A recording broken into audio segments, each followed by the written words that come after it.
Good morning, everybody. Today we celebrate the feast of St. Athanasius. Incredible figure in the early church. What I should have done before I did this video is I should have counted out how many days we've been in lockdown.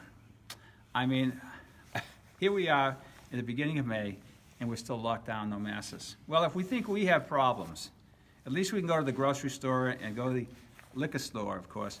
But poor old Athanasius, because of his theological views, he was sent in exile by the Roman emperor 5 different times. As a matter of fact, he was affectionately referred to by his enemies as the Black Dwarf.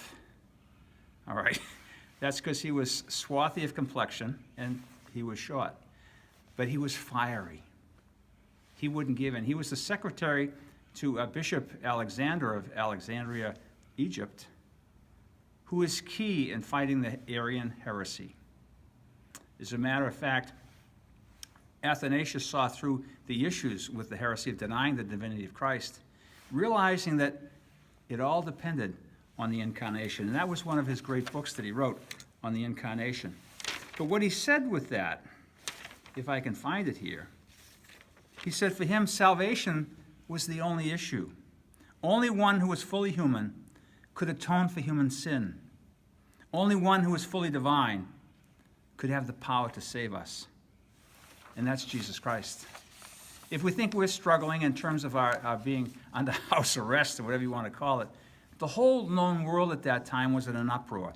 A historian wrote, in every city, bishop was contending against bishop, and the people were contending against one another, like swarms of gnats fighting in the air. The Emperor Constantine called the Council of Nicaea to fix this and to straighten it out.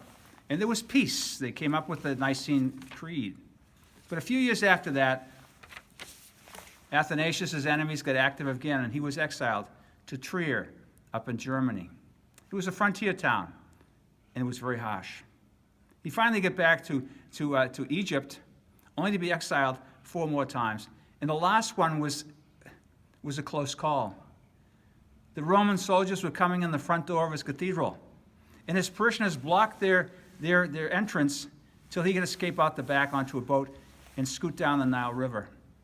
He was being chased by a Roman galleon, and he turned the boat around. And when the soldiers asked, have you seen Athanasius? He said he's about a mile up the river. Keep going and go faster, you'll catch him. And he was able to escape. He brought us the belief that we have in the Incarnation, the 2 natures of Jesus. And I want to finish with this prayer today that we find in the liturgy. Almighty ever-living God, who raised up the Bishop St. Athanasius as an outstanding champion of your Son's divinity, mercifully grant that, rejoicing in his teaching and his protection, we may never cease to grow in knowledge and love of you.